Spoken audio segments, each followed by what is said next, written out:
Dag en welkom terug by Leeflig. Jou weeklikse dosis lig, waarheid en soms 'n bietjie lag. In hierdie reeks gesels ons oor hoekom jong mense die kerk verlaat. En vandag tackle ons die derde groot rede. Die idee dat die Christelike geloof anti-wetenskap is. Nou kom ons wees eerlik. Baie jong mense voel hulle moet kies. Of jy is 'n slim wetenskaplike met 'n wit jas en 'n mikroskoop, of jy is 'n toegewyde Christen met 'n Bybel onder die arm, maar jy kan nie albei wees nie. Dis amper soos daardie keuse tussen Coke en Pepsi. Dis of die een of die ander. Nou navorsing wys dat 25% van jong mense met 'n Christelike agtergrond voel die kerk is teen wetenskap. En dit maak seker sin. Hulle leef in 'n wêreld waar wetenskap elke dag hulle lewens raak.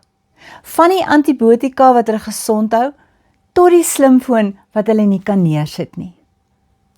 As die kerk dan sê, wetenskap is die vyand, of moeilike vrae beteken jy's nie so gelowig nie, dan voel dit vir hulle soos 'n groot botsing in hulle geloof.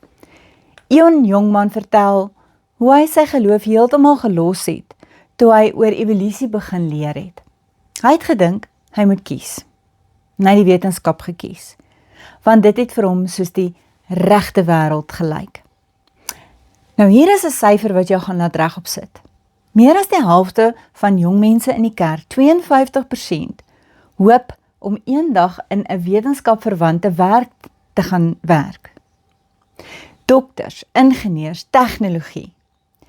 Maar net 1% van predikante of pastore het die afgelope jaar oor wetenskap gepraat.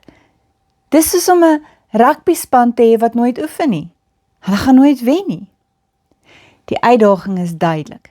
Die kerk moet ophou om wetenskap as 'n vyand te sien. En ons moet eerder leer om vrae te verwelkom en jong wetenskaplikes aan te moedig om God se skepping met verwondering te ondersoek. Dink aan Sir Isaac Newton. Hy het appels sien val en psalms gelees. Vir hom was die studie van die heelal 'n vorm van aanbidding. En dit kan vir jong mense ook wees. As ons hierdie generasie wil behou, moet ons ophou maak asof geloof en rede mekaar uitsluit. Hulle is eintlik spanmaats en saam kan hulle die wêreld verander. Volgende keer kyk ons na die 4de rede hoekom die kerk dikwels as onderdrukkend ervaar word, veral rondom seksualiteit. Dis 'n groot en sensitiewe onderwerp. Jy wil dit nie mis nie. Dankie dat jy ingeskakel het. Onthou om te subscribe op my YouTube kanaal by Janine Bevelou Manders. En dan tot volgende keer. Kom ons leef lig en ons word saam kerkslim.